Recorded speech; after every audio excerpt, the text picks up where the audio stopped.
perseverança, na nossa constância.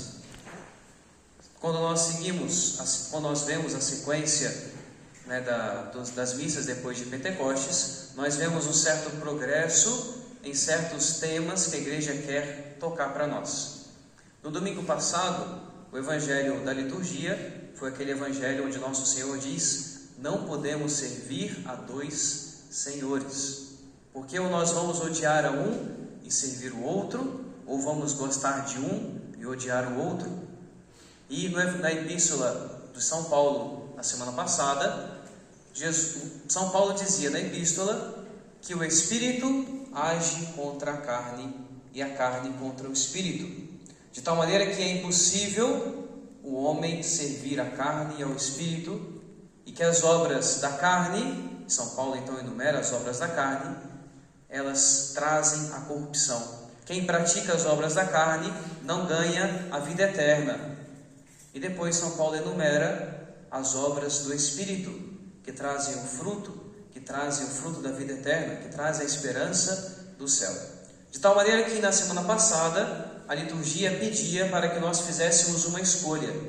Qual Senhor eu devo servir? Qual Deus eu devo escolher servir? E assim eu devia tomar uma escolha. E qual era?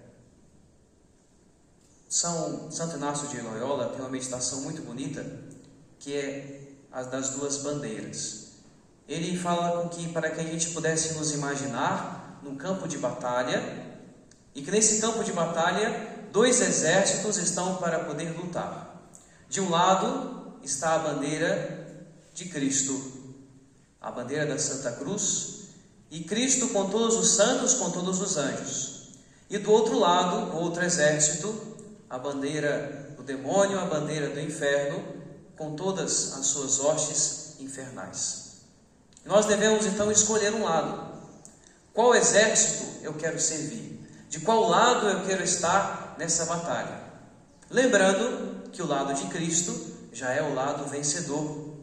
Então a escolha para nós deveria ser um pouco mais fácil.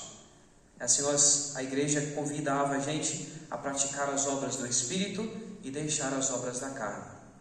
E agora, nesse domingo, a igreja quer dar para nós como que um alento para que a gente persevere na escolha que nós deveríamos ter feito.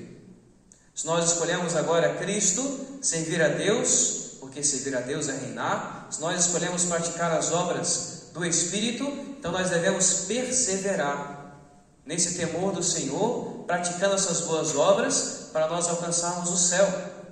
E cada vez mais fugir dessas obras da carne, deixar de lado essas obras da carne, para nos deixar conduzir pelo Espírito. É o que São Paulo fala para nós na epístola. E quando nós nos deixamos conduzir pelo Espírito, nós deixamos de lado a vanglória, a inveja, nós paramos de nos provocar uns aos outros, porque nós estamos procurando algo melhor, algo que supera. E a caridade é algo que vem para nós como consequência dessa busca de Deus, dessa busca de santidade. A igreja então quer para nós que nós tenhamos constância neste domingo. E para falar de constância, na liturgia das horas, no ofício divino que o padre reza, o breviário, nosso breviário tradicional, começa hoje também a leitura em matinas do livro de Jó. E assim nós, olhando para a figura de Jó, nós temos uma ideia do que é, de fato, a perseverança no temor de Deus, a constância para alcançar o céu. O livro de Jó é um livro muito bonito da Sagrada Escritura, que mostra Jó, um homem temente a Deus, que tinha muita riqueza, muitas terras, muitos gados, rebanhos, muitos filhos, e é uma pessoa caridosa, que praticava a esmola, que praticava a caridade, que enterrava os mortos, um homem temente a Deus. E na sua linguagem poética, a Sagrada Escritura descreve para nós como que um diálogo, para que nós possamos compreender, de um modo poético, um diálogo entre o demônio e Deus. O demônio se aproxima de Deus e Deus disse: olha, você esteve lá na terra, você viu meu servo Jó, como é que ele é bom, como ele é caridoso, como é que ele é temente a Deus. Aí o demônio fala para Deus: mas é muito fácil, ele só tem prosperidade na vida dele, só tem riqueza. Me dê poder para que eu vá lá perturbar a sua vida, para que eu destrua as suas riquezas, e aí nós vamos ver se ele de fato teme o Senhor. Então Deus disse: vai, pode ir, contanto que não toques na sua alma. Então o demônio desceu à terra, visitou a casa de Jó, e lá, através do seu poder maligno, ele devastou as suas plantações, matou as suas plantas, os seus animais, de uma maneira que Jó ficou empobrecido, ele e sua família. No entanto, Jó permanecia fiel a Deus. Deus me deu, Deus me tirou, bendito seja o nome do Senhor. E o demônio volta a estar na presença de Deus, e Deus disse: está vendo? Jó continuou temente a mim, Jó continuou sendo servo fiel. E o demônio então mais uma vez diz para Deus: mas é porque a família dele, a casa dele não foi tocada. Me dê o poder e eu vou até lá para poder mostrar a morte, a dor, o sofrimento. Então vamos ver se ele de fato teme o Senhor.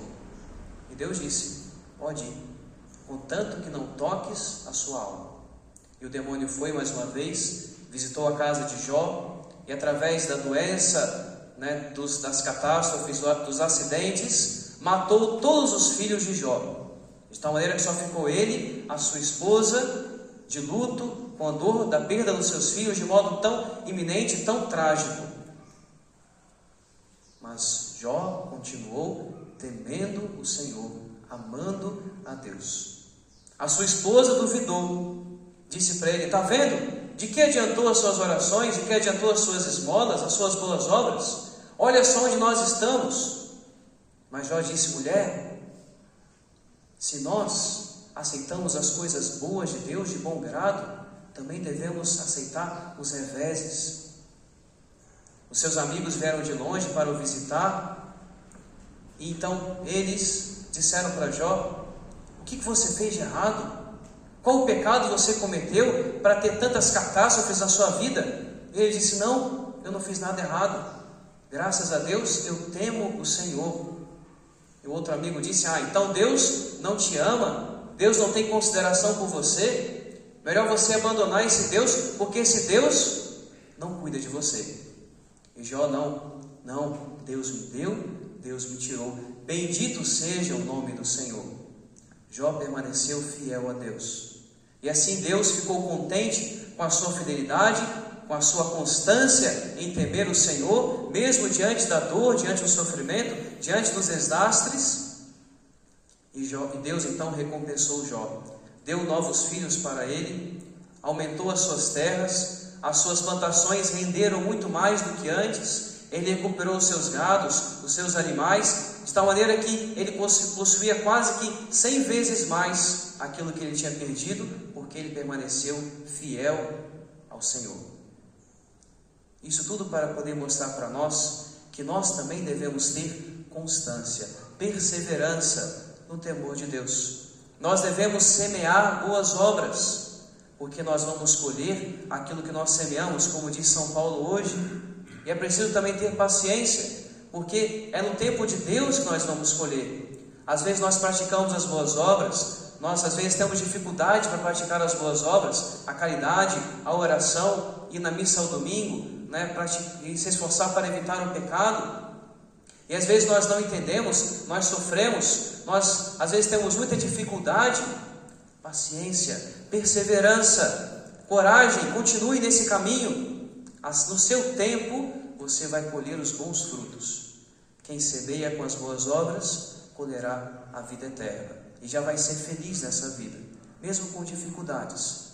Mas vale a pena perseverar nesse caminho, porque Deus é um Deus que nos conhece, um Deus que nos ama, como nós escutamos hoje na leitura do Evangelho, essa leitura tão bonita do evangelista São Lucas, o evangelista da misericórdia, aquele evangelista que se preocupa em demonstrar a humanidade de Jesus. Então mostra duas procissões, uma procissão que trazia a morte, um jovem, um adolescente que estava sendo levado para o enterro, E junto desse adolescente, a sua mãe, que era viúva, e aquele era o único filho daquela mulher, de tal maneira que agora todas as suas esperanças, todas as suas alegrias tinham ido embora. Ela sofria muito com a perda da única alegria que ela ainda tinha nessa terra. E por isso muita gente foi com ela, comovido, sentindo a dor da perda daquela mãe. E de outro lado, uma outra procissão vindo, a procissão da vida, que era Jesus, o próprio Deus, o Senhor da vida, com os seus discípulos. E essas duas procissões se encontram. E Jesus, porque Ele é homem, porque Ele conhece a nossa dor, porque Ele tem um coração humano como o nosso, Ele vê aquela mãe e o seu coração se compadece. Ele é movido de misericórdia, essa expressão muito bonita e muito recorrente no evangelista São Lucas. Jesus se moveu de misericórdia diante daquela cena, talvez também porque, olhando aquela mulher indo enterrar o seu filho, ele tenha se lembrado de sua mãe, Nossa Senhora, que um dia iria também ela, viúva, assistir à morte do seu filho, o enterro de Jesus. Então ele é movido de misericórdia, e ele se aproxima então daquela mulher e diz: não chores. Se Jesus fosse um homem comum, somente um homem como qualquer outro, nós poderíamos até pensar: esse homem é louco. Como é que ele pode dizer para essa mulher para não chorar? Ela já é viúva, já perdeu o seu esposo, agora perde o seu único filho, a sua única esperança, a sua única alegria. Como é que é possível não chorar? Mas é Jesus que está dizendo isso. E Jesus não é um homem comum, Jesus é Deus. Então Jesus se aproxima daquele caixão e diz: jovem, eu te digo, levanta-te. Imediatamente, aquele que estava morto se levantou, se sentou, começou a falar. Então Jesus entrega aquele homem, aquele adolescente, de volta para a sua mãe. Como Jesus é bom.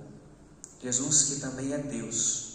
Não só homem como nós, homem que conhece o nosso sofrimento, conhece a nossa dor, tem um coração humano, mas também tem um poder divino.